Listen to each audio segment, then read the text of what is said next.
আমাদের আজকের গল্পটি প্রাপ্তবয়স্কদের জন্য। মদ্যপান, ধূমপান ও মাদক সেবন স্বাস্থ্যের পক্ষে ক্ষতিকর। এই গল্পের সমস্ত চরিত্র ও ঘটনাবলী সম্পূর্ণ কাল্পনিক। বাস্তবের সঙ্গে কোনো মিল থেকে থাকলে সেটা সম্পূর্ণ অনিচ্ছাকৃত ও কাকতালীয়।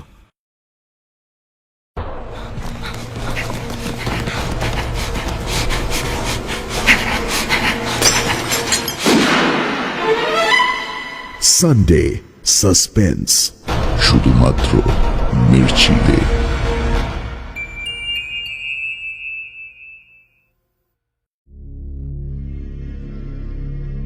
বাংলা সাহিত্যের রোমাঞ্চকর কিছু গল্প দিয়ে সাজানো আমাদের এই বিশেষ নিবেদন সানডে সাসপেন্স। আর আজ সানডে সাসপেন্সে আপনার জন্য বৈশালী দাশগুপ্ত নন্দীর লেখা গল্প মৃত্যু নির্মাণ। বৈশালী দাশগুপ্ত নন্দীর জন্ম উত্তর 24 পরগনার সোদপুরে। বর্তমানে উত্তর কলকাতার বাসিন্দা। পেশায় সরকারি স্কুলের শিক্ষিকা, নেশায় লেখিকা। একক গল্পগ্রন্থ নরকের দ্বার খোলা প্রথম প্রকাশিত হয় 2019 সালের বইমেলায় বিভা প্রকাশনী থেকে। এরপর বিভা থেকেই তিনে নেত্র এবং অরণ্যমন প্রকাশনী থেকে শাপদ ছাড়াও আরও বেশ কিছু সংকলনে তাঁর গল্প প্রকাশিত হয়েছে। আজকের গল্প পাঠে মীর, গল্পের সূত্রধার আমি দীপ। শুরু হচ্ছে মৃত্যু নির্মাণ।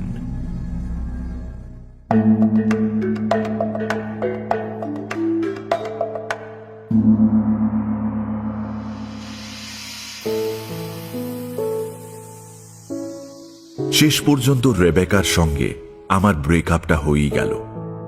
আমার বাউন্ডুলে জীবনের সঙ্গে ও কোনোদিনই তেমন খাপ খাওয়াতে পারেনি। ওকে খুব একটা দোষ দেওয়াও যায় না। সব মেয়েই চায় স্বামী সন্তান নিয়ে শান্তির একটা গৃহকোণ, তবে সে স্বামী আমার মতো হোক সেটা মনে হয় না কেউ চাইবে। গত 1.5 বছর ধরে আমরা লিভ ইন রিলেশনশিপে ছিলাম। এর মধ্যে অন্তত 8 বার আমি হুটহাট বেরিয়ে পড়েছি অজানার উদ্দেশ্যে। বেড়ানো আমার প্যাশন, বা বলা ভালো নেশা। কয়েকদিন পরপরই ঘর আমার কাছে জেলখানা হয়ে ওঠে।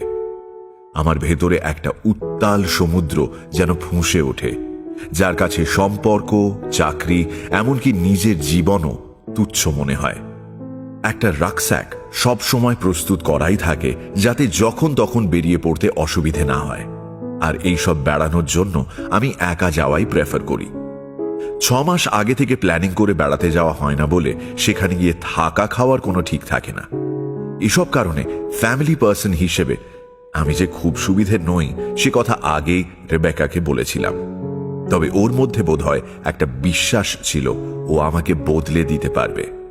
তাই সব জেনে শুনেও ও আমার সঙ্গে সম্পর্কে গিয়েছিল। তবে 1.5 বছরের চেষ্টার বেদনাদায়ক ব্যর্থতার পর নিজের ক্ষমতার উপর হয়তো ভরসা চলে গেছে রেবেকার। এই 1.5 বছরে রেবেকা আমার কিছুটা অভ্যেসে পরিণত হয়েছিল ঠিকই, কিন্তু এই দিনটা যে একদিন আসবেই সে ব্যাপারে আমি কিছুটা নিশ্চিত ছিলাম বলেই হয়তো একেবারেই অবাক হইনি। আর আমার শান্তভাবে বিচ্ছেদের প্রস্তাব মেনে নেওয়া ওর কাছে খুবই শকিং লেগেছে জানি, কিন্তু এটা আমাদের দুজনের জন্যই সুবিধাজনক। আজ না হলেও কদিন পরে ও নিজেও সেটা বুঝতে পারবে। শেষ পর্যন্ত যে কারণে রেবেকা বাধ্য হলো সম্পর্কে ইতি টানতে, সেটা এরকম। রেবেকার বাড়ি স্যান ফ্রান্সিসকোর এক নিরালা মফস্বলে। কিছুদিন ধরেই ও প্ল্যান করছিল আমার সঙ্গে ওর বাবা মায়ের পরিচয় করানোর। ওর বিজনেসম্যান বাবার সময়ের অভাবে সেটা হয়ে উঠছিল না। এদিকে আমিও তককে তককে ছিলাম রোমে একটা ট্যুর করব বলে। অফিস থেকে কোনো মতে 1 সপ্তাহের ছুটি ম্যানেজ করে সেদিন বাড়ি ফিরে শুনি রেবেকার বাবা মা আসছেন পরের সপ্তাহে। মানে আমার যেদিন ফ্লাইট তার পর দিন তারা এসে পৌঁছবেন। মাথাটা চট করে গরম হয়ে উঠল। পরিষ্কার জানিয়ে দিলাম রেবেকাকে আমার পক্ষে থাকা সম্ভব নয়। রেবেকা চোখ কপালে তুলল। ও ভাবতেই পারছে না ওর সদা ব্যস্ত বাবা যখন সময় করে আমার শ্রীমুখ দর্শনে আসছেন, তখন আমি কিভাবে এই সুবর্ণ সুযোগ হাতছাড়া করছি। যাই হোক, 1 কথা থেকে 2 নয়, 1000 কথায় পৌঁছে যাওয়ার পর অবশেষে রেবেকা তার সিদ্ধান্ত জানিয়ে তল্পি তল্পা গুটিয়ে ঘর ছাড়ল। আমি সবাক দর্শক হয়ে দেখলাম।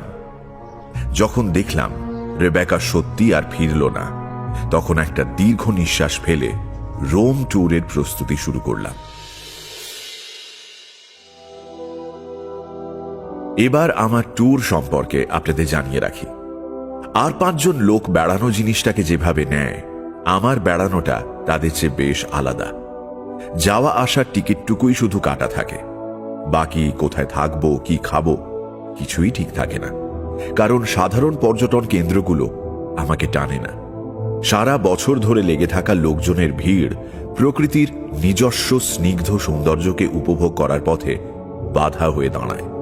তাই আমি পাড়ি দিই সেই সব অজানা জায়গায় যেখানে সাধারণ পর্যটক যেতে পারেন না, যেতে চানও না। কারণ সেই অর্থে সেসব জায়গায় আনন্দ করার বা বিলাসিতায় ডুবে যাওয়ার সুযোগ নেই। আমার এবারের ট্যুরের পিছনে অবশ্য আমার ইটালিয়ান সহকর্মী আলেসান্দ্রো ম্যানসিনি। ওর মুখে প্রথম রোম থেকে 600 কিলোমিটার দূরের এক উপকূলবর্তী শহর ক্যাটানজারোর নাম শুনি। ইউরোপের ম্যাপে ইটালির যে অংশটা সরু হয়ে লোনিয়ান সির মধ্যে ঢুকে গেছে, তারই মাত্র 39 বর্গ মাইল অঞ্চল নিয়ে অবস্থান করে ক্যাটানজারো। সব মিলিয়ে লাখখানেক মানুষও বাস করে কিনা সন্দেহ। আর সেই জন্যই কুমারী প্রকৃতির অনাস্বাদিত সৌন্দর্য উপভোগ করতে চাইলে ক্যাটানজারো নিঃসন্দেহে বিকল্পহীন। যদিও শহরের মূল কেন্দ্রে হোটেল থেকে শুরু করে সব অত্যাধুনিক পরিষেবাই মেলে, তবু কোথাও যেন সেই রেনেসাঁর সময়কার প্রাচীন রোমান ইতিহাসের গন্ধ বাঁচিয়ে রেখে সমুদ্রের গায়ে গা এলিয়ে পড়ে রয়েছে এই ছোট্ট শহরটা। আলেসান্দ্রো নিজেও ক্যাটানজারোর কথা বলতে বলতে নস্টালজিক হয়ে পড়েছিল। ওর দূরে ভেসে যাওয়া চোখে আমি দেখতে পাচ্ছিলাম সুদূর ইটালির এক সামুদ্রিক শহরের ছবি। আর ততই অফিস, কাজ, promotion, increment, Rebecca, New York সব কিছু কেমন ঝাপসা হয়ে আসছিল। এ কথা আমি হলফ করে বলতে পারি, পরবর্তী যে দিনগুলোতে আমি ভিসা, টিকিট ইত্যাদির জন্য দৌড়চ্ছিলাম, ততদিনে মনে মনে পৌঁছে গিয়েছি ক্যাটানজারোর মাটিতে। সমুদ্রের নোনা হাওয়া, ভেজা গন্ধ মাঝে মাঝেই আমাকে অন্যমনস্ক করে তুলত। যদিও আমেরিকারও বহু সমুদ্র সৈকতে আমি ঘুরেছি, তবু ইউরোপের সমুদ্র তটগুলোতে যে প্রকৃতির প্রত্যক্ষ স্পর্শ আছে তা যেন আর কোথাও পাই না। অবশ্য এ একেবারেই আমার ব্যক্তিগত মত। আমার এই মত নিয়ে বন্ধু মহলে অনেকবার চায়ের কাপে তুফান উঠেছে, তবু আমার এই তত্ত্ব খারিজ করার প্রয়োজন বোধ করিনি।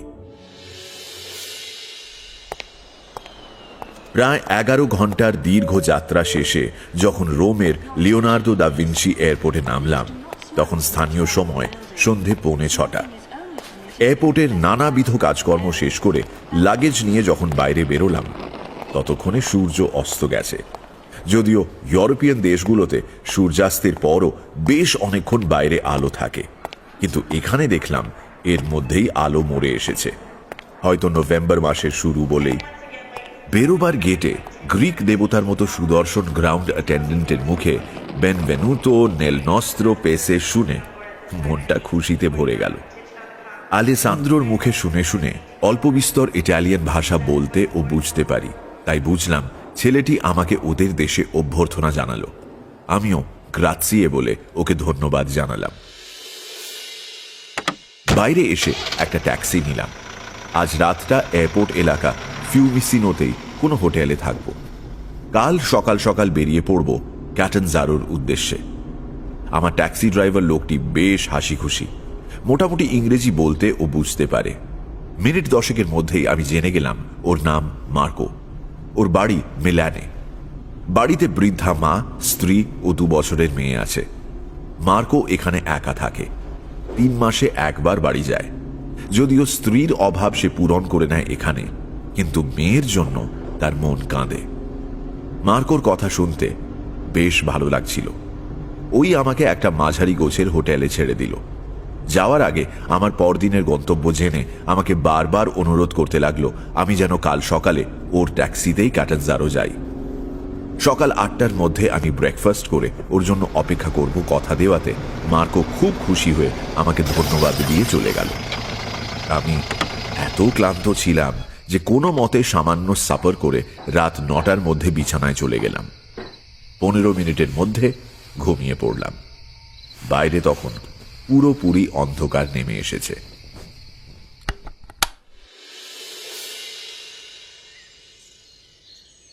পরদিন সকাল 8:10 হোটেল থেকে চেক আউট করে বেরিয়ে দেখি মার্কো হাসি মুখে দাঁড়িয়ে রয়েছে। আমাকে দেখে মাতৃভাষায় বনজোর্নো বলে শুভেচ্ছা জানালো। আমি অবশ্য ইচ্ছে করি ইংরেজিতে গুড মর্নিং বললাম। ওর মাতৃভাষার উত্তরে আমিও মাতৃভাষাই ব্যবহার করলাম। এখন আমাদের যাত্রাপথ প্রায় 6 ঘন্টা। রোম ছেড়ে এগোনোর সঙ্গে সঙ্গে লক্ষ্য করলাম পুরো রাস্তায় প্রায় সমুদ্রের পাশ দিয়ে। অপূর্ব প্রাকৃতিক দৃশ্য আমার উৎসাহ দ্বিগুণ করে দিল। মার্কোর মেজাজও বেশ ফুরফুরে বোঝা যাচ্ছিল। বেশ গুনগুন করে ইটালিয়ান ভাষায় কি যেন একটা গান গাইছে। মাঝে মাঝে আমাকে কিছু কিছু জায়গার বিশেষত্ব বুঝিয়ে দিচ্ছে। মাঝপথে একবার আমরা থামলাম রেস্টরুম ব্যবহার করতে। একটা বিয়ার ক্যান হাতে নিয়ে গাড়িতে ফিরে এসে আমি মার্কোকে জিজ্ঞেস করলাম আর কতক্ষণ লাগবে। ও হেসে বলল, ঘণ্টাখানেকের মধ্যেই আমরা পৌঁছে যাব। এতক্ষণে আমি বুঝে গেছি মার্কো বেশ পাকা ড্রাইভার। কাজেই ওর দেওয়া হিসেব মতো আমি বুঝে নিলাম মোটামুটি দুপুর 2:30 নাগাদ আমরা ক্যাটেনজারো ঢুকে যাব। বিয়ার ক্যানটা শেষ করে একটু ঝিম মতো এসেছিল। তন্দ্রাটা ভেঙে গেল গাড়ির ব্রেক কষার আওয়াজে আর ঝাঁকুনিতে। মার্কো কোনো কারণে হঠাৎ গাড়িটা থামিয়েছে। কৌতূহল বশত গাড়ির পেছনের সিটে আধশোয়া শরীরটাকে ঠেলে মাথা তুলে দেখলাম কি ব্যাপার। মার্কো ওর জানলা দিয়ে মাথা বের করেছে। ইতিমধ্যে আমরা সমুদ্রের পাশের রাস্তা ছেড়ে যে রাস্তায় এসে পড়েছি তার দুপাশে বেশ ঘন জঙ্গল। দেখলাম সম্পূর্ণ কালো আলখাল্লা জাতীয় পোশাক পরিহিত কয়েকজন মেয়ে পুরুষ আমার দিকে তাকিয়ে আছে। তাদের কারো চোখে বিস্ময়, কারো মুখে বিরক্তি। মার্কো ইতিমধ্যে গাড়ি থেকে নেমে গেছে। সে ইটালিয়ানে জিজ্ঞেস করলো কি ব্যাপার। ওদের মধ্যে অপেক্ষাকৃত বয়স্ক লোকটি এগিয়ে এলো। ওদের মধ্যে ইটালিয়ানে কথা হচ্ছে ঠিকই, কিন্তু আমি মার্কোর কথা বুঝতে পারলেও ওই স্থানীয় লোকগুলির কথা দূর থেকে খুব ভালো বুঝতে পারছি না, সম্ভবত আঞ্চলিক উচ্চারণের কারণে। কাজেই মার্কোর আবার গাড়িতে ফিরে আসার অপেক্ষা করা ছাড়া আমার আর কিছু করার ছিল না। বসে বসে লক্ষ্য করলাম প্রায় একই ধরনের কালো পোশাক পরা মেয়ে এবং পুরুষ সকলে। রাস্তার পাশে জঙ্গলের ধার ঘেঁষে রাখা একটা কফিন, অথচ কারো মুখে শোকের লেশ মাত্র নেই, বরং বয়স্ক লোকটির মুখে যেন তিরস্কার। কয়েক মিনিট পর ফিরে এলো মার্কো, কপালে স্পষ্ট গভীর ভাঁজ। গাড়িতে বসে আমি প্রশ্ন করার আগেই ও বলল, সিনিয়র, আমার মনে হয় পথ ভুল করেছি। আবার যেদিক থেকে এসেছি সেদিকে ফিরতে হবে। আমার মনে হলো মার্কো কিছু লুকোতে চাইছে। আমি একটু কঠিন স্বরে ওকে বললাম, মার্কো, কি হয়েছে সেটা আগে শুনতে চাই। এই রাস্তা ধরে ক্যাটেনজারো যাওয়ার শর্টকাট পথ, তাই আমি আপনাকে তাড়াতাড়ি পৌঁছে দেব বলে এই পথ ধরেছিলাম। এখান থেকে মাত্র কয়েক কিলোমিটার দূরে একটা ছোট্ট গ্রাম আছে, মন্টেবেলিসিমো। এই মেয়ে পুরুষের দলটি সেখানকার অধিবাসী। আজ থেকে বেশ শখানেক বছর আগে সেখানে বাস করত এক সুন্দরী ডাইনি। নানা রকম তন্ত্র মন্ত্র, ব্ল্যাক ম্যাজিক তার ছিল হস্তগত। এই বিদ্যাকে কাজে লাগিয়ে সে বহু মানুষের ক্ষতি করেছিল। এমনকি স্থানীয় মানুষ বিশ্বাস করত সে নাকি গভীর রাতে শয়তানকে আবাহন করত তার ঘরে। শয়তান ছিল তার প্রেমিক। ষোড়শ থেকে অষ্টাদশ শতকের মাঝামাঝি সময় সমগ্র ইউরোপ জুড়ে ডাকিনী বিদ্যার বিরুদ্ধে একটা গণরোষ পুঞ্জীভূত হয়। সেই সময় চলছিল ইউরোপের সেই বিখ্যাত ধর্মযুদ্ধ। অন্তত কয়েক হাজার মহিলাকে ডাইনি সন্দেহে মৃত্যুদণ্ড দেওয়া হয়। আমার ধারণা সেই সময়ের মতোই কোনো গণরোষ 100 বছর আগে আছড়ে পড়েছিল এই ছোট গ্রামেও। কোনো এক নভেম্বরের প্রথম সপ্তাহেই শয়তানের প্রেমিকা সন্দেহে ডাইনিকে জ্যান্ত পুড়িয়ে মেরে ফেলে গ্রামবাসীরা। শোনা যায় ডাইনির শেষকৃত্য করতে উৎসাহী ছিল না কেউ। সেই রাতেই গ্রাম ছেড়ে চলে গিয়েছিল অধিকাংশ গ্রামবাসী। ফলে দেহাবশেষটুকু যতদিন না পচে গলে মাটিতে মিশে গেছিল, ততদিন চিল শকুনের খাদ্য হয়েছিল তার দেহ। তারপর কোনো এক সময় গ্রামের লোক আবার ফিরে আসে। তারপর থেকে শুরু হয় এক পরম্পরা। প্রতি বছর এই সময় অপঘাত মৃত্যু হয় 1-2 মানুষের। তাদের প্রাণরস শুষে নেওয়া ছিবড়ে হয়ে যাওয়া মৃতদেহ মানুষের মনে বিভীষিকা সঞ্চার করে। সেই থেকে প্রতি বছর নভেম্বরের প্রথম সপ্তাহকে উইক অফ দ্য ডেড বলে চিহ্নিত করে দেওয়া হয়েছে। গ্রামবাসীরা এই সপ্তাহটা খুব সতর্ক হয়ে কাটায়। ডাইনিকে খুশি করার জন্য তার উদ্দেশ্যে নানা ভেট চড়ায়, তার মূর্তি তৈরি করে কফিনে ভরে নিয়মানুযায়ী কবর দেয়। তবুও গ্রামবাসীদের বিশ্বাস শয়তান প্রতি বছরে গ্রামে ফিরে ফিরে আসে, মৃতদের জাগিয়ে তুলে নিজের দল ভারী করতে চায়। তাই আমাদের গাড়িকে এই পথে আসতে দেখে খবরাখবর নিচ্ছিল গ্রামের ওই মাতব্বর ওই বয়স্ক লোকটা। আমাকে সাবধান করে সে বলেছে এই সময় এই পথে যাওয়াও বিপদের নামান্তর, তাই আমি যেন অবিলম্বে অন্য পথে চলে যাই গাড়ি নিয়ে, অথবা ইচ্ছে করলে কোনো স্থানীয় গ্রামে রাত কাটিয়ে পরদিনও রওনা হওয়া যেতে পারে। প্রয়োজনে ওই মাতব্বর লোকটি সে ব্যবস্থা করে দিতে পারে। মার্কোর কথা শুনে অকস্মাৎ উপলব্ধি করলাম, এই যে এতক্ষণ ধরে রাস্তায় গাড়ি নিয়ে দাঁড়িয়ে আছি আমরা, এখনো পর্যন্ত আর অন্য কোনো গাড়ির দেখা মেলেনি। মার্কোর ভয় পাওয়া দেখে একটু হাসি পেল আমার। মানুষের মনের মধ্যেকার বদ্ধমূল কুসংস্কার কেবল অন্যের মনের যুক্তিকে হত্যা করে। ঝাঁ চকচকে শহরের বাসিন্দা মার্কো পর্যন্ত একটা গ্রাম্য লোককথাকে বিশ্বাস করে পালাতে চাইছে। আর শুধু তাই না, ও চাইছে আমিও পালাই। কিন্তু ও জানে না আমি মনে মনে আমার আগামী কয়েকদিনের প্ল্যানিং ঠিক করে ফেলেছি। আমি এখনই ওই মন্টে বেলিসিমোতে যাব, 2-4 দিন ওখানে কাটিয়ে তারপর বেরিয়ে পড়ব ক্যাটানজারোর উদ্দেশ্যে। ততদিনে নিশ্চয়ই এই গ্রামের অন্ধবিশ্বাসের সত্য মিথ্যার একটা আভাস পাব। মার্কোকে এই কথা জানাতে সে প্রায় আকাশ থেকে পড়ল। না না সিনিয়র, এ কাজ করবেন না। ইউরোপের আনাচে কানাচে এমন অনেক রহস্য লুকিয়ে আছে যার কিনারা না করতে যাওয়াই মঙ্গল। কিন্তু মার্কো আমাকে চেনে না, আমার জেদকে জানে না। অগত্যা ওকে বাধ্য করলাম আমাকে মন্টে বেলিসিমোতে ছেড়ে আসতে। অবশেষে অনিচ্ছা সত্ত্বেও আমাকে গ্রামের প্রান্তে একটা নির্জন পেট্রোল পাম্পের সামনে ছেড়ে দিল সে।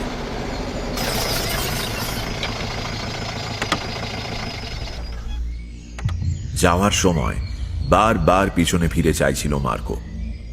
আমি জানি আমরা দুজনেই একই কথা ভাবছিলাম, আর কখনো দেখা হবে না আমাদের।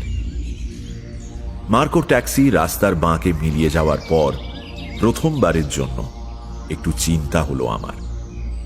চলে তো এলাম, এবার থাকবো কোথায়? গ্রামের লোকেদের যা ভয় দেখলাম, বহিরাগত লোককে আশ্রয় দেবে বলে তো মনে হয় না। গ্রামের ওই নেতা গোছের লোকটির সঙ্গে দেখা হলেও হতো, কিন্তু আশেপাশে কোথাও কারো চিহ্ন মাত্র দেখলাম না। তবু চেষ্টা করে দেখতে হবে। রাক্সাকটা পিঠে তুলে হাঁটতে হাঁটতে পৌঁছে গেলাম গ্রামের ভিতরে। ইটালিয়ান ভাষায় বেলিসিমো কথার অর্থ সুন্দর, আর মন্টে অর্থাৎ মাউন্টেন বা পাহাড়। যে এই গ্রামের এমন নামকরণ করেছিল সে সত্যি নমস্য। ছোট্ট টিলার মতো একটা পাহাড়ের গায়ে হেলান দিয়ে শুয়ে আছে গ্রামটি। চারিদিক সবুজে সবুজ। যদিও এখান থেকে সমুদ্র দেখা যায় না, তবে আবহাওয়ায় ভেজা ভাব থেকে কাছাকাছি সমুদ্রের অবস্থান বোঝা যায়। নোনা বাতাসের কারণেই হয়তো এখানকার মানুষজনের গাত্রবর্ণ সামান্য তামাটে। গ্রামের রাস্তা শুনশান, একটা কাকপক্ষীকেও দেখা যাচ্ছে না। হাঁটতে হাঁটতে গ্রামের মাঝখানে এসে পড়লাম। সবকটা বাড়ির দরজা জানলা আষ্টে পৃষ্ঠে বন্ধ। পাহাড়ের দিক থেকে একটা ঠান্ডা হাওয়া বয়ে আসছে। আমার হাড় পর্যন্ত কেঁপে উঠল। কোনোই পর্যন্ত গুটিয়ে রাখা পুলওভারের হাতাটা টেনে টেনে কবজি পর্যন্ত নামিয়ে আনলাম। এদিক ওদিক চেয়ে যখন কাউকে দেখতে পেলাম না, তখন আমার করণীয় স্থির করে নিলাম। বাঁদিকে সামনেই যে বাড়িটা পেলাম তার দরজায় করাঘাত করলাম, কিন্তু ভেতর থেকে শূন্যতার দীর্ঘ নিঃশ্বাস ছাড়া আর কিছুই জুটল না। অদ্ভুত ভয় তো এদের। হাতঘড়ির দিকে তাকিয়ে দেখলাম বেলা প্রায় 4টে বাজে। ক্যাটানজারো গেলে এতক্ষণে পৌঁছে যেতাম। এখন হয়তো হোটেলের ঘরে আরাম করে কফি খেতাম। কফির কথা মনে পড়তেই নেশাটা চনমন করে উঠল, কিন্তু এখানে সারা রাত পথে কাটাতে হবে কিনা তারই নিশ্চয়তা নেই। আর কফি, খুব খিদেও পেয়েছে। আমার রাক্সাকে সবসময় কিছু শুকনো খাবার থাকে, এখনো আছে, কিন্তু কোথায় থাকবো সেই ব্যবস্থা না হওয়া অবধি খেতেও ইচ্ছে করছে না। আরো 2-4টে বাড়ির দরজা ধাক্কা দিলাম। এক একটা ব্যর্থ প্রচেষ্টার পর আমার মনোবল ক্রমশ কমতে থাকলো। একবার ভাবলাম মার্কোকে মোবাইল থেকে ফোন করি, ও ফিরে নিয়ে যাক আমায়। কিন্তু ইগোতে লাগলো, ও যদি মনে করে আমি ভয় পেয়েছি। খুব ক্লান্ত লাগছিল, কাজেই রাস্তার পাশে একটা ছোট্ট বাড়ির সামনে সিঁড়িতে বসে পড়লাম। কাউকে জিজ্ঞাসাবাদের প্রয়োজন বোধ করলাম না, কারণ জানি কেউ সাড়া দেবে না। পকেট থেকে মোবাইল ফোনটা বের করে দেখি সিগন্যাল নেই। কাল রাতে চার্জ দিতেও ভুলে গেছি, কাজেই চার্জও প্রায় শেষের পথে। অগত্যা ওটাকে সুইচ অফ করে রাখাই যুক্তিযুক্ত মনে হলো। রাকস্যাক খুলে কুকিজ বের করে খেতে শুরু করলাম। 2টো খাওয়ার পরই জল তেষ্টা পেল। রাকস্যাকের পাশের খোপ থেকে জলের বোতলটা বের করেই বোকা বনে গেলাম। বোতলটা একদম খালি। মনে পড়ল রাস্তায় জলটা শেষ করে ফেলে ভেবেছিলাম কোথাও ভরে নেব, কিন্তু রেস্টরুম ব্যবহারের জন্য নামলেও জল ভরার কথা বেমালুম ভুলে গেছি। অসহায়ের মতো এদিক ওদিক তাকাচ্ছি, হঠাৎ পিঠে একটা স্পর্শ পেয়ে প্রায় লাফিয়ে উঠলাম। একটা মেয়ে, বছর 18 বয়স, তন্নি সুন্দরী হলেও মুখে গ্রাম্য ছাপ স্পষ্ট। হাতে একটা গ্লাসে জল, আমার দিকে এগিয়ে ধরে দাঁড়িয়ে আছে। ওর পিছনে ঘরের দরজাটা আধখোলা দেখে বুঝলাম এই বাড়ির ভেতর থেকেই বেরিয়েছে মেয়েটি। অবাক হলাম বটে, এতক্ষণ ধরে চেষ্টার পরও যখন কোথাও আসার মুখ দেখিনি, তখন বিনা আয়াসে এই মেয়েটির সাহায্যের হাত বাড়িয়ে দেওয়া বেশ অদ্ভুত ব্যাপার। মেয়েটার মুখের দিকে তাকিয়ে কেন যেন মনে হলো বিশ্বাস করা যায়। সরল চোখ দুটো আমার দিকেই চেয়ে আছে। আমি হাত বাড়িয়ে জলের গ্লাসটা নিলাম। এক ঢোকে জলটা শেষ করে গ্লাসটা ফিরিয়ে দিয়ে বললাম, গ্রাজিয়ে। মেয়েটি গ্লাসটা ফিরিয়ে নিল বটে, কিন্তু ভুরু কুঁচকে তাকিয়ে রইল আমার দিকে। আমি একটু অপ্রস্তুত হয়ে হাসলাম, তারপর বললাম, কি ব্যাপার? তুমি কে? পুরো ঘটনা বললাম। এও বললাম যে তাদের এসব কুসংস্কার যে ভুল, সব মিথ্যে, তা প্রমাণ করে দেব আমি। মেয়েটি কিছুক্ষণ চুপ করে থেকে গোলাপের পাপড়ির মতো ঠোঁট দুটি খুলে বলল, সব সত্যি। আমি নিজে জানি কিচ্ছু কুসংস্কার নয়, কিচ্ছু মিথ্যে নয়। তাই? আচ্ছা বেশ। এখানে রাতে থাকার মতো কোনো জায়গা আছে? চলে যাও এখান থেকে। আমি ঠিক যাওয়ার জন্য আসিনি। কিন্তু তুমি বুঝতে পারছো না, এই সময় এখানে থাকা একটু নিরাপদ নয়। তোমার কি ভয় ডর নেই? সে তো দেখছি তোমারও নেই। যখন কেউ দরজা খুলছে না, তুমি অচেনা মানুষ দেখেও দিব্যি দরজা খুলে তাকে জল খাওয়ালে, আর এখন গল্প করছো। আমি এই পৃথিবীতে কাউকে ভয় করি না। আচ্ছা তাই? তাহলে আমার একটা থাকার ব্যবস্থা করে দাও তো। যদি ভয় না পাও তবে তোমার বাড়িতেই থাকতে পারি। তাই? থাকো তাহলে। তবে আমাদের কিন্তু মাত্র 2টো ঘর, একটায় বাবা থাকে আর একটায় আমি। তুমি কোথায় শোবে? এই কথার জবাবে একটা রসালো সাহসী উত্তর দিতে যাচ্ছিলাম, তখনই শোরগোল শুনে দুজনেই ঘুরে তাকালাম। দেখলাম রাস্তার দিক থেকে আমার আগে দেখা সেই কালো পোশাক পরা দলটি গ্রামে ফিরছে দুর্বোধ্য কোনো গান বা স্তোত্র পাঠ করতে করতে। আস্তে আস্তে আশেপাশের ঘর বাড়িগুলোর দরজা খুলে উঁকি দিতে শুরু করল গ্রামবাসীরা। দলটির একদম সামনে সেই বয়স্ক লোকটি, পিছনে সারিবদ্ধভাবে বাকিরা। এক একটি বাড়ির সামনে তারা আসছে, এক একজন সেই দল থেকে বেরিয়ে প্রত্যেক বাড়ির ভেতর ঢুকে যাচ্ছে। কানের কাছে ফিস ফিস শুনলাম। ওরা ফিরল। গ্রামের সব বাড়ি থেকে একজন প্রতিনিধি যায় ডাইনির ভেট দিতে আর ডাইনির মূর্তিকে কবর দিতে। তবুও তো। এই বাড়ির সামনে এসে দাঁড়ালেন সেই বয়স্ক লোকটি। আমাকে দেখে ভুরু কুঁচকে তাকালেন মেয়েটির দিকে। আমি একটু অবাক হয়ে লক্ষ্য করলাম লোকটির বয়স অন্তত 70 বছর।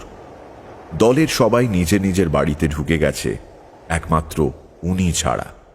বোঝাই যায় উনি মেয়েটির বাবা। কিন্তু এত বয়স্ক একজনের এত কম বয়সী মেয়ে একটু বেমানান। তবে অস্বাভাবিক নয় যেহেতু, তাই ওদিকে গুরুত্ব না দিয়ে উঠে দাঁড়ালাম। মেয়েটি ততক্ষণে কয়েক পা এগিয়ে গেছে।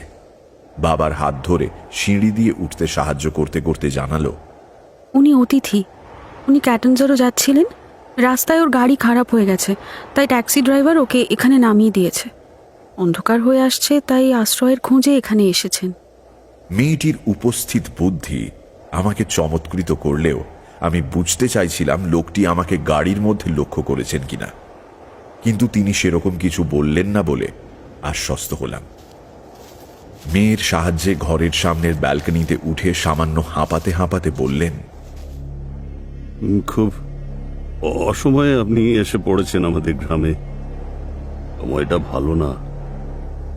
ক্রমে আজ রাতটা কাটিয়ে কাল সকালেই আমি আপনাকে ছেড়ে দিয়ে আসবো ক্যাটেনজেরো যাওয়ার মূল রাস্তায়। ওখানে অনেক গাড়ি পেয়ে যাবেন। মুখে বললাম বটে গ্রাৎসিয়ে, কিন্তু প্রস্তাবটা মোটেও পছন্দ হলো না বলাই বাহুল্য। ভদ্রলোক আমার সঙ্গে আরো সামান্য কিছু কুশল বিনিময় করে ভেতরে গেলেন। জানলাম ওর নাম জেকব। আমিও নিজের পরিচয় দিলাম, অ্যাডাম রবিন্স। মেয়েটি তার বাবার চোখ এড়িয়ে আমার দিকে তাকিয়ে একটু হাসল। জেকব যাওয়ার আগে মেয়েকে বললেন আমার জন্য তার ঘরটা প্রস্তুত করে দিতে। একটা রাতের ব্যাপার, উনি নিজে বসার ঘরের কাউচে শুয়ে কাটিয়ে দেবেন। আমি আপত্তি করলাম, বললাম, না না, আমি বরং কাউচে শোবো, আমার সব রকম অভ্যেস আছে। জেকব আহত মুখে আমার দিকে তাকিয়ে বললেন, তাঁরা গরিব হলেও অতিথির সেবায় ত্রুটি রাখবেন না, অন্য সময় হলে যতদিন খুশি থাকলেও আপত্তি করতেন না, ইত্যাদি। আমিও আর কথা বাড়ালাম না। জেকব ভেতরে গেলে মেয়েটি আমাকে কিছুক্ষণ তাদের বারান্দায় অপেক্ষা করতে বলে ভেতরের দিকে পা বাড়ালো, সম্ভবত ঘর প্রস্তুত করতে। আমি পিছন থেকে ওকে জিজ্ঞেস করলাম, তোমার নামটা জানলাম না এখনো। লিলিথ। মিনিট 10 পরে ঘরের ভেতর থেকে ডাক পেলাম। ভেতরে ঢুকে দেখলাম এরা গরিব বটে, তবে রুচিবোধ সম্পন্ন। ঢুকেই ছিমছাম সাজসজ্জার একটা ছোট্ট বসার ঘর, একটা মাত্র কাউচ আর একটা টি টেবিল। তারপরে জেকবের ঘর, আর একদম শেষের ঘরে থাকে লিলিথ। সবকটা ঘরেই একটা থেকে আরেকটার মধ্যে দিয়ে যাতায়াতের জন্য দরজা আছে, তবে প্রাইভেসির প্রয়োজন হলে সেই দরজা বন্ধ করে দিলেই চলে। জেকব ইতিমধ্যেই বসার ঘরে এসে কাউচে আধশোয়া হয়ে আছেন। তার মুখ দেখে বোঝা যাচ্ছিল তিনি পুরোপুরি সুস্থ নন। আমি আমার জন্য নির্দিষ্ট ঘরে ঢুকে একটা শাওয়ার নিয়ে ফ্রেশ হয়ে বেরিয়ে দেখলাম ততক্ষণে জেকবের নৈশাহার সম্পূর্ণ। উনি ঘুমোতে যাওয়ার তোড়জোড় করছেন। লিলিথ তাকে একটা ওষুধ খাইয়ে কাউচে কুশন দিয়ে শুইয়ে দিল। তারপর আলো নিভিয়ে আমাকে ভেতরের ঘরে ডেকে নিল। আজ রাতের জন্য যে ঘরটা আমার, অর্থাৎ জেকবের ঘরটাই এই বাড়িতে সবচেয়ে বড়। তারই এক কোণে খাওয়ার টেবিল, একটা ছোট টেবিল আর দুজনের বসার জায়গা। মুখোমুখি বসে সামান্য অথচ সুস্বাদু খাবার খেতে খেতে গল্প করছিলাম আমরা। লিলিথকে ওর মা সম্পর্কে জিজ্ঞেস করতে চোখ নামিয়ে নিল সে। তারপর বলল, আমার মাকে আমি দেখিনি। তবে ওর মুখের ভাব দেখে কথাটা বিশ্বাসযোগ্য হলো না। আমি আর কথা বাড়ালাম না। খেতে খেতে ও মাঝে মাঝেই চোরা চোখে আমার দিকে তাকাতে লাগলো। আমি বুঝেও না বোঝার ভান করতে লাগলাম। মেয়েদের এই দৃষ্টির মানে আমার অজানা নয়। 24 বছর বয়সে অনেক মেয়ের চোখেই এই দৃষ্টি দেখেছি।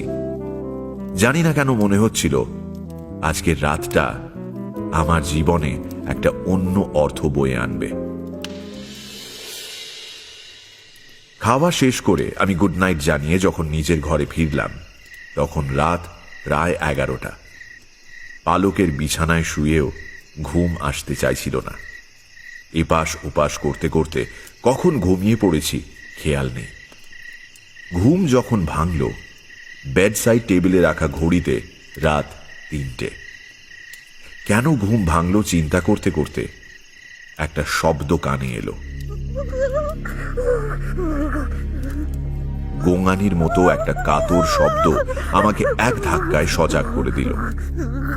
কেউ খুব কষ্ট পাচ্ছে, আর সে কোনো মহিলা। আধো ঘুমে মনে এলো একটা নাম, লিলিত নয় তো? মাত্র কয়েক ঘন্টায় আমার মনের কতটা কাছে এসে গেছে লিলিত। বিছানা থেকে উঠে কি মনে হতে আমার আর লিলিথের ঘরের মাঝখানে বন্ধ দরজায় কান পাতলাম। হ্যাঁ, কোনো সংশয় নেই, শব্দটা লিলিথের ঘর থেকেই আসছে। প্রচন্ড কষ্টে গুঙিয়ে গুঙিয়ে নারী কণ্ঠের কান্নার একটা চাপা শব্দ আমার কানের মধ্য দিয়ে মস্তিষ্কের কোষে কোষে ছড়িয়ে পড়ছে। লিলিত কাঁদছে, কষ্ট পাচ্ছে। আমি প্রথমটাই একটু ঘাবড়ে গেলাম। লিলিত!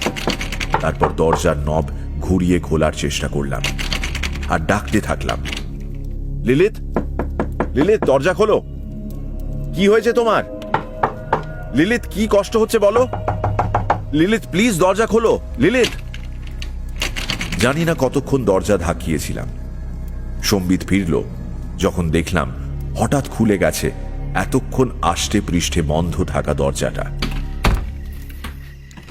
ঘুটঘুটে অন্ধকার একটা ঘরে আমার চোখ শুয়ে আসার আগেই বুঝলাম সামনে লিলিত দাঁড়িয়ে। ওর মুখ আমার দিকে থাকলেও অন্ধকারে তা দৃশ্যমান হচ্ছে না। বুঝতে পারছি ওর জলপ্রপাতের মতো বাদামি চুলগুলো খোলা, ঝাঁপিয়ে পড়েছে বুকের ওপর, পিঠের ওপর। আমি ওর মুখোমুখি স্থানুর মতো দাঁড়িয়ে। লিলিথের শরীর থেকে একটা ভেজা ভেজা বুনো গন্ধ আমার মাথা ঝিমঝিম করে তুলল। উপলব্ধি করলাম এতক্ষণ ধরে যে কান্নার আওয়াজটা আমার ঘুমের ব্যাঘাত ঘটিয়ে আমাকে উদ্বিগ্ন করে তুলেছিল সেটা কখন থেমে গেছে। কিছুক্ষণ কিং কর্তব্য বিমূঢ় হয়ে দাঁড়িয়ে রইলাম। মুখ দিয়ে কথা সরছিল না। অন্ধকারে চোখ সয়ে এলে বিদ্যুৎ চমকের মতো বুঝে গেলাম লিলিত সম্পূর্ণ নগ্ন। অবাক হয়ে দেখলাম লিলিত হাসছে। অন্ধকার চিরে ঝলসে উঠেছে ছুরির মতো দাঁতের আভা। দু হাত বাড়িয়ে আমার দু কাঁধ ধরে নিজের দিকে টেনে নিল লিলিত। আমি দিশেহারা নেশাগ্রস্ত মানুষের মতো টলে পড়লাম ওর ওপরে। লিলিথের শরীর থেকে উঠে আসা সোঁদা গন্ধ আমাকে যেন উন্মত্ত করে তুলছিল। দু হাত দিয়ে জড়িয়ে ধরলাম ওকে। অবশেষে যখন সুগভীর গিরিখাতের রহস্যে ঝাঁপ দিয়ে নিজের চেতনাকে বিলুপ্তির অন্ধকার থেকে উদ্ধার করার চেষ্টা করছি, ঠিক তখনই বুঝলাম লিলিথের ঘরের মেঝেতে নগ্ন অবস্থায় শুয়ে আমি একা। জানি না কেন বড় দুর্বল লাগছে। ক্লান্ত অবসন্ন শরীরটাকে অর্ধেক তুলে ধরে আধবোজা চোখে চেয়ে দেখি ঘর ফাঁকা, লিলিত সেখানে নেই। বিস্ময়ের আঘাতে ঘোর কেটে গেল আমার। এই তো এখনই লিলিত ছিল আমার দুই হাতের মধ্যে। মুহূর্তের মধ্যে কোথায় গেল ও? লাফ দিয়ে উঠে নিজের পোশাক পরে নিলাম। হাট করে খোলা দরজা দিয়ে বেরোতে বেরোতেই মনে পড়ল রাকস্যাকে রাখা টর্চটার কথা। আবার ফিরে এলাম।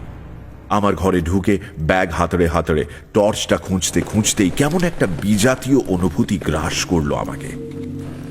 আমার ষষ্ঠ ইন্দ্রিয় জানান দিল আমি ছাড়াও আরো কেউ উপস্থিত আছে ঘরে। শুধু তাই নয়, সে নিষ্পলক দৃষ্টিতে তাকিয়ে আছে আমার দিকে। হাতে টর্চটা পেতেই সেটাকে জ্বালিয়ে বাগিয়ে ধরলাম পিছনের দিকে। আর তাতে যা দেখলাম সেটা কি সত্যি না কোনো দুঃস্বপ্ন তা বিচার করার মতো অবস্থা আমার ছিল না। দেখলাম অন্তত 7-8 ফুট লম্বা একটা মূর্তি, আবরণহীন সবজে দেহে মাছের মতো বড় বড় আঁশ, চুঁচলো লম্বাটে মুখ থেকে সাপের মতো লকলকে একটা কালো জিভ বেরিয়ে এসে ঝুলে পড়া ওষ্ঠকে চেটে নিচ্ছে মাঝে মাঝেই। শরীরের দুপাশে অস্বাভাবিক লম্বা দুটো ঘিন ঘিনে হাতে লম্বা লম্বা ভেতরের দিকে মাকানো নখ। আর সবচেয়ে অস্বস্তিকর, তার মাথার উপরে শক্ত হয়ে আটকে থাকা দুটো শিং। ভেড়ার শিংয়ের মতো বাঁকানো সর্পিল শিং দুটো দেখে আমার যেন কিছু একটা মনে পড়তেও পড়ল না। কোথায় যেন দেখেছি এই মূর্তিকে, যদিও এই কদাকার অবয়ব একবার চোখে দেখলে ভোলা সম্ভব বলে বিশ্বাস হয় না, অথচ বড় চেনা, বড় পরিচিত এই মূর্তি। সামান্য ঝুঁকে দাঁড়ানো জন্তুটার পেশিবহুল সবুজ পা দুটো দুপাশে ছড়ানো, ঠিক যেন সোজা হয়ে স্বাভাবিকভাবে দাঁড়িয়ে ভারসাম্য রাখতে পারবে না বিশাল দেহটা।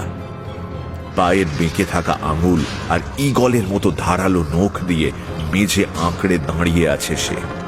তীরের মতো তীক্ষ্ণ ফলাবিশিষ্ট লেজ দিয়ে বারবার ঝাপটা মারছে হাওয়ায়। তার ফলে সৃষ্টি হচ্ছে শূন্যে চাবুক চালানোর মতো সপাং সপাং করে শব্দ। সরু সরু নরুন চেরা চোখের কুটিল দৃষ্টি আমার সর্বাঙ্গ জরিপ করছে। আমার সঙ্গে দৃষ্টি বিনিময় হওয়া মাত্রই তার বিকৃত বিভৎস মুখে ফুটে উঠল ক্রূর হাসি। লকলকে কালো জিভ দিয়ে কয়েকবার চেটে নিল নিজের মুখমণ্ডলের প্রায় সিংহভাগ।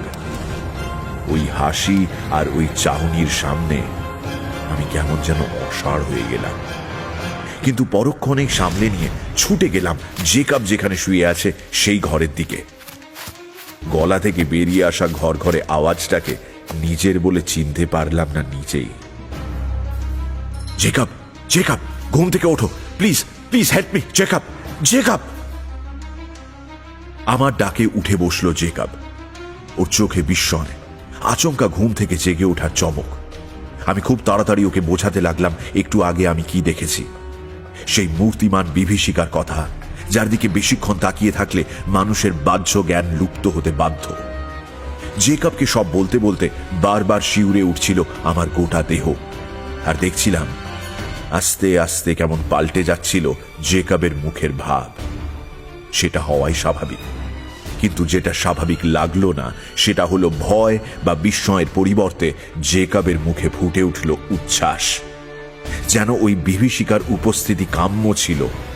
দীর্ঘদিনের বিচ্ছেদের পর স্বজনকে হঠাৎ অপ্রত্যাশিত স্থানে দেখতে পেলে মানুষের মুখে যেমন ফুটে ওঠে আনন্দের অভিব্যক্তি। আমি মাঝপথে নিজের কথা থামিয়ে হাঁ করে জেকাবকে দেখছিলাম। জেকাব উচ্ছ্বসিত অথচ বিস্ফারিত চোখে তাকিয়ে আছে আমার দিকে। না, একটু ভুল বললাম। আমার কাঁধের পাশ দিয়ে তার দৃষ্টি প্রসারিত। মুহূর্তের ধন্দ খুব শিগগিরই কাটিয়ে উঠলাম আমি। বিদ্যুৎ বেগে পিছনে ফিরলাম। আমার বুকের রক্তে বরফকুচির অনুভূতি ছড়িয়ে পড়ল। সেই না জন্তু না মানুষ মূর্তিটা সাক্ষাৎ মৃত্যুর মতো এসে দাঁড়িয়েছে আমার ঠিক পিছনে। আমার মালিক, আমার মালিক।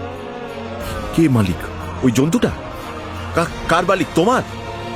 জেকাব সাষ্টাঙ্গে প্রণিপাতের ভঙ্গিতে মেঝেতে শুয়ে পড়তেই ওর আলখাল্লার মতো দেহের উপরিভাগে পরার খাটো পোশাকের কিছুটা উঠে গেল। ঠিক সেই সময় আমার হাতের চাপ লেগে টর্চটা জ্বলে উঠল। জেকাবের পিঠে একটা বেশ বড় উল্কি। উল্কির পুরোটা না হলেও খানিকটা অংশ দৃষ্টিগোচর হচ্ছে, একটা পেন্টাকল, আর তার উপরের অংশে আঁকা একটা ভেড়ার শিং সমেত মাথা। উল্কিটা দেখা মাত্রই সমস্ত চিত্রটা আমার কাছে স্পষ্ট হয়ে গেল। পেন্টাকল হলো পেন্টাগ্রামের মতোই একটা আকৃতি, তবে এর চতুর্দিক বেষ্টন করে থাকে একটা বলয়। আর পেন্টাকলের সঙ্গে ভেড়ার শিং সমেত মাথার ছবি হল শয়তানের উপাসক সম্প্রদায়ের চিহ্ন। সুতরাং আমার সামনে যে বিভৎস মূর্তিকে দাঁড়িয়ে থাকতে দেখতে পাচ্ছি সে আর কেউ নয়, সাক্ষাৎ শয়তান। ছোটবেলা থেকে বাইবেলের পাতায় এই চেহারাটা একবার নয় সহস্রবার দেখেছি। এই মুহূর্তে লম্বা সরু হাত দুটো সামনের দিকে বাড়িয়ে ধরে আমাকে গ্রাস করতে আসছে সে। ঠিক তক্ষুনি উঠে দাঁড়ালো জেকাব। পলকের মধ্যে আমার মাথায় একটা বুদ্ধি খেলে গেল। নিজেকে রক্ষা করতে জেকাবকে ওই কদর্য ঘৃণ্য হাত দুটো নাগালের মধ্যে ঠেলে দিলাম আমি। আর প্রায় সঙ্গে সঙ্গেই বাঁকানো নখগুলো আমূল বসে গেল জেকাবের বুকে।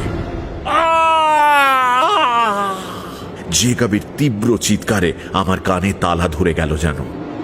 ঘর থেকে ছুটে বেরোনোর ঠিক আগে দেখলাম জেকাবের দেহ থেকে হৃৎপিণ্ডটা উপড়ে নিয়ে আকাশের দিকে মুখ তুলে উল্লাসে ফেটে পড়েছে শয়তান, নরকের একচ্ছত্র অধিপতি। আমার আর পেছনে ফেরার সময় নেই। এবার খুঁজতে হবে লিলিথকে। এই মৃত্যু উপত্যকার যেখানেই লুকিয়ে থাকুক লিলিথ, আমি ওকে খুঁজে বের করবই।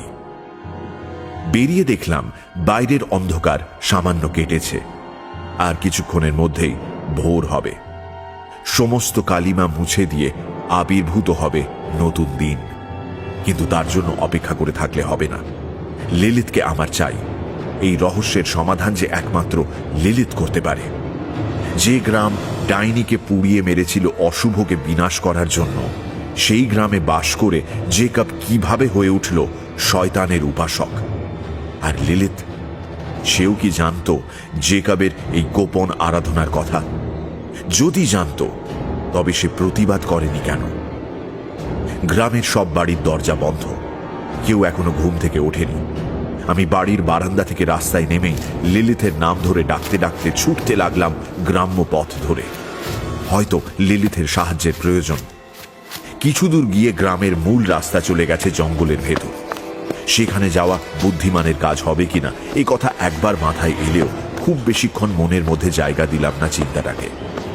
টর্চটাকে হাতের মুঠোয় জোরে চেপে ধরলাম। এটাই এখন আমার একমাত্র অস্ত্র। জঙ্গলের ভেতরে এখনো অন্ধকারের রাজত্ব কায়েম রয়েছে, তবু রাতের কালিমা যে কেটে যাচ্ছে তার ইঙ্গিত স্পষ্ট।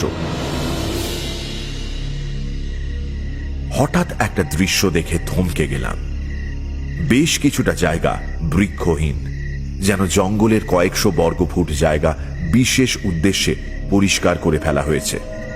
আর সেখানে মাথা থেকে পা পর্যন্ত কালো আলখাল্লায় ঢাকা বিভিন্ন মাপের কতগুলো মূর্তি নিস্তব্ধ নিস্পন্দ দাঁড়িয়ে আছে।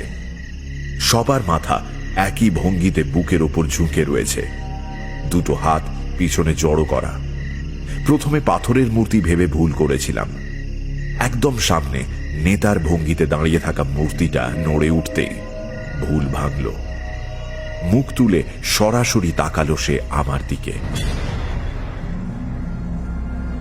হতবাক হয়ে দেখলাম সে আর কেউ নয়, লিলিথ। আবছা আলোতে লক্ষ্য করলাম লিলিথের চোখ দুটো হালকা নীলচে মণি দুটো উধাও, সাদা অংশেরও অস্তিত্ব নেই। সম্পূর্ণ চোখটাই কালো। মুখে ফুটে উঠেছে একটা শয়তানি হাসি, যে হাসি আমি কিছুক্ষণ আগেই দেখেছি স্বয়ং শয়তানের মুখে। আমি দাঁড়িয়ে থাকার জোর পাচ্ছিলাম না, কিন্তু পড়ে গেলে চলবে না। দেহ মনের সমস্ত শক্তি একত্রিত করে আমি ওর চোখে চোখ রাখলাম। এবার শব্দ করে হেসে উঠল লিলিথ।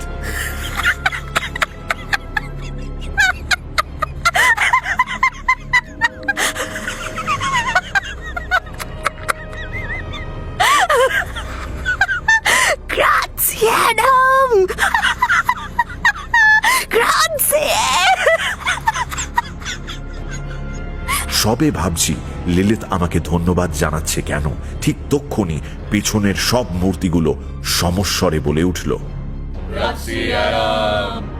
লিলিথ এগিয়ে এলো আমার দিকে। তুমি সৌভাগ্যবান অ্যাডাম। এই গ্রামের এত বছরের ইতিহাসে তুমি প্রথম মানুষ যে একজন সাকিউবাসের সঙ্গে শারীরিকভাবে মিলিত হয়েও এখনো বেঁচে রয়েছ। আমার মাথা ঝিমঝিম করে উঠল। সাকিউবাস হল অশুভ শক্তির নারী রূপ। এদের সংস্পর্শে আসা মানুষ জীবনী শক্তি নষ্ট হয়ে মৃত্যুর কোলে ঢলে পড়ে। মানুষের শরীরে জোঁকের মতো অবস্থান করে একটু একটু করে শুষে নেয় তার রক্ত, মজ্জা, দেহরস। আমার মনে পড়ে গেল মার্কোর মুখে শোনা সেই গল্প। প্রতি বছর এই সময় দু একজন মানুষের ছিবড়ে হয়ে যাওয়া দেহ উদ্ধার হওয়ার অবিশ্বাস্য কাহিনী। আর আমি ভাবতাম সাকিউবাস আসলে কাল্পনিক পৌরাণিক দানবী। দুয়ে দুয়ে 4 করে নিলাম আমি। ততক্ষণে লিলিত বলে চলেছে, আমার মাকে পুড়িয়ে মেরেছিল এই গ্রামের মানুষেরা। তখন আমার মা গর্ভবতী। মাকে হত্যা করে তার দেহাবশেষ ফেলে পালিয়েছিল এরা। কিন্তু এরা বোঝেনি মাকে শেষ করলেও আমাকে শেষ করা সহজ হবে না। আমি আমি আমি শয়তানের কন্যা। মায়ের ভস্মীভূত দেহ থেকে আমার জন্ম হয় কয়েকদিন পরে। শয়তানের সন্তান ভ্রূণ থেকে ভূমিষ্ঠ হতে সময় লাগে মাত্র 13 দিন। জেকাবের বাবা স্যামুয়েল ছিল আমার মায়ের সহকারী, মায়ের সব জাদুবিদ্যার সঙ্গী ছিল সে। স্যামুয়েল আমাকে উদ্ধার করে মায়ের দেহের পাশ থেকে। জন্মের পর খুব সামান্য পরিচর্যা লেগেছিল আমার। কয়েকদিনের মধ্যেই আমি রূপ যৌবন সম্পন্না নারীতে রূপান্তরিত হলাম। আমার পিতা শয়তানের ইচ্ছে পৃথিবীতে তার রাজত্ব কায়েম করার। সেই ইচ্ছের মর্যাদা দিতে আমি প্রতি বছর একজন করে মানুষের সঙ্গে মিলিত হই। বছরের এই সময় আমি সবচেয়ে বেশি শক্তিশালী হয়ে উঠি। মায়ের মৃত্যু তিথিতে মায়ের জাদু শক্তি আমার মধ্যে এসে যুক্ত হয়। তাই এই সময় সন্তানের জন্ম দিলে সে আমার আর মায়ের সবটুকু শক্তিতে শক্তিমান হয়ে জন্ম নেয়। যার সঙ্গে আমি শরীরের খেলায় মেতে উঠি, তার মৃত্যু নিশ্চিত করে আমার পিতা, আমাদের সবার মালিক শয়তান। আগেই বলেছি তুমি ভাগ্যবান, তাই তাকে সচক্ষে দেখে এখনো এই পৃথিবীর হাওয়ায় তুমি নিঃশ্বাস নিচ্ছ। আমরা কেন তোমায় ধন্যবাদ দিলাম জানো? কারণ তোমার জন্য আগামী কয়েকদিনের মধ্যে আরো একজন যুক্ত হবে আমাদের দলে, আমাদের সন্তান। লিলিথের কথা শেষ হওয়ার আগেই আমার মুখ থেকে বেরিয়ে গেল, তোমার সঙ্গে এরা কারা? এরা সকলে আমার সন্তান। প্রতি বছর এই সময় একজন করে সন্তানের জন্ম দিই আমি। শয়তানের জিন এদেরও শিরায় শিরায়। এদের সবার পিতা কোনো না কোনো মানুষ হলেও মনুষ্যত্বের বিন্দু মাত্র নেই এদের মধ্যে। শুধু প্রকৃতির নিয়মে বয়স বাড়ে তাদের মানুষের মতো। মানুষ পিতার এইটুকু অসহায়তা নিয়েই বেড়ে ওঠে এরা। তবে যেদিন শয়তানের গোষ্ঠী পৃথিবীর অধিকার করায়ত্ত করবে, সেদিন শয়তানের আশীর্বাদে এটুকু জয় করে নেবে আমার সন্তানেরা।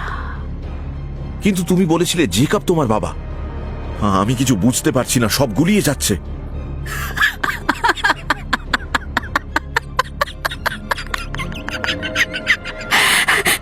আমার মায়ের মৃত্যুর পরও স্যামুয়েল জেকাবের বাবা শয়তানের উপাসনা চালিয়ে যাচ্ছিল।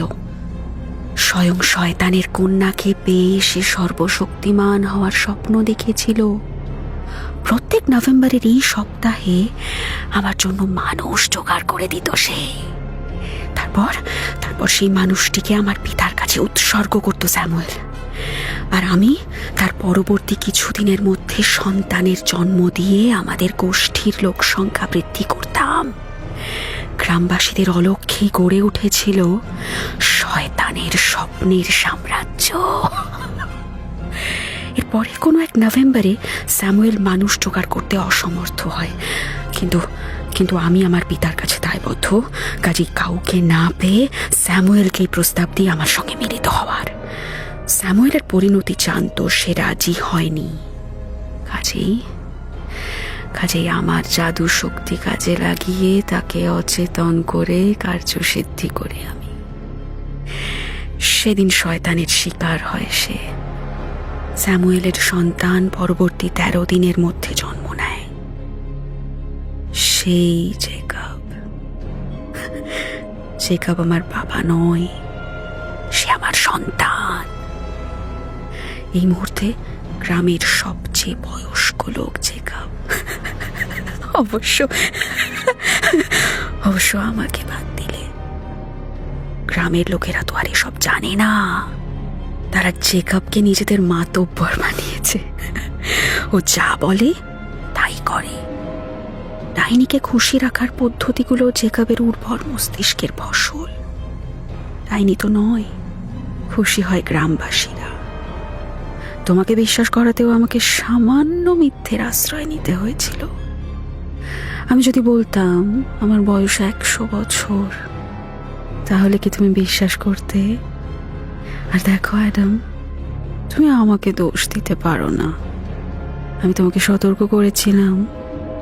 যদিও যদিও এত বছরের অভিজ্ঞতায় আমি জানতাম পুরুষের দল বড়ই বোকা। মেয়েদের কাছে নিজের পৌরুষ প্রমাণ করতে এরা বিপদে ঝাঁপিয়ে পড়তে দুবার ভাবে না। আমি জানতাম তোমাকে যত বাধা দেব ততই তোমার জেদ চাপবে নিজের ভয়কে জয় করার। আর তুমি সেটাই করলে। কিন্তু তোমাকে আমি প্রচন্ড কষ্টে গোঙাতে শুনেছি লিলিথ। কি হয়েছিল তোমার?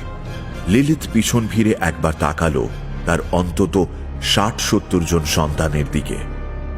আকাশ এখন ফর্সা, তাই তাদের মুখ স্পষ্ট দেখতে পাচ্ছি আমি। শিশু থেকে শুরু করে বৃদ্ধ সকল বয়ক্রমের মুখ আছে সেখানে, কিন্তু অভিব্যক্তিহীন পাথরের মতো মুখ। লিলিথ আবার ঘুরে দাঁড়ালো আমার দিকে। আস্তে আস্তে শরীর থেকে সরিয়ে নিল কালো আবরণটুকু।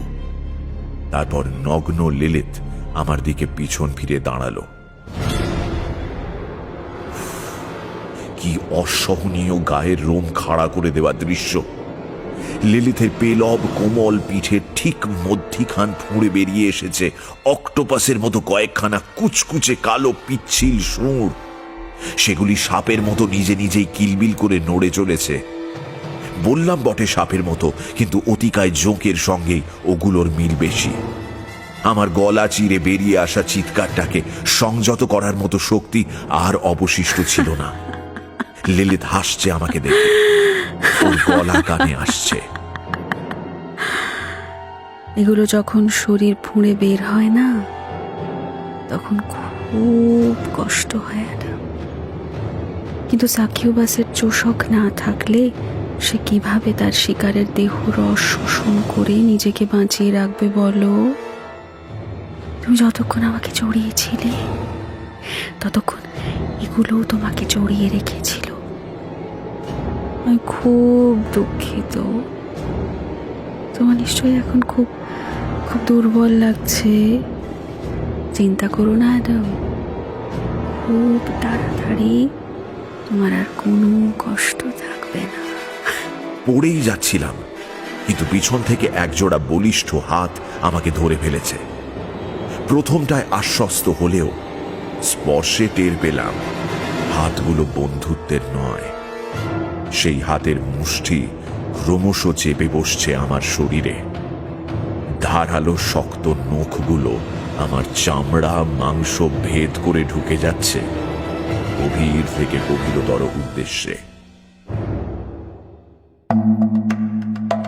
সানডে সাসপেন্সে আজ শুনলেন বৈশালী দাশগুপ্ত নন্দীর লেখা গল্প মৃত্যু নির্মাণ।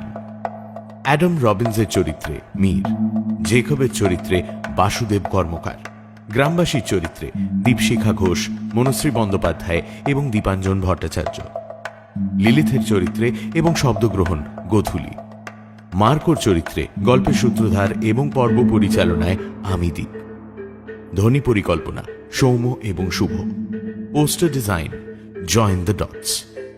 শেষ হল বৈশালী দাশগুপ্ত নন্দীর লেখা গল্প মৃত্যু নির্মাণ। সামনের সপ্তাহে আরও একটি রোমাঞ্চকর গল্প নিয়ে হাজির হবে সানডে সাসপেন্স।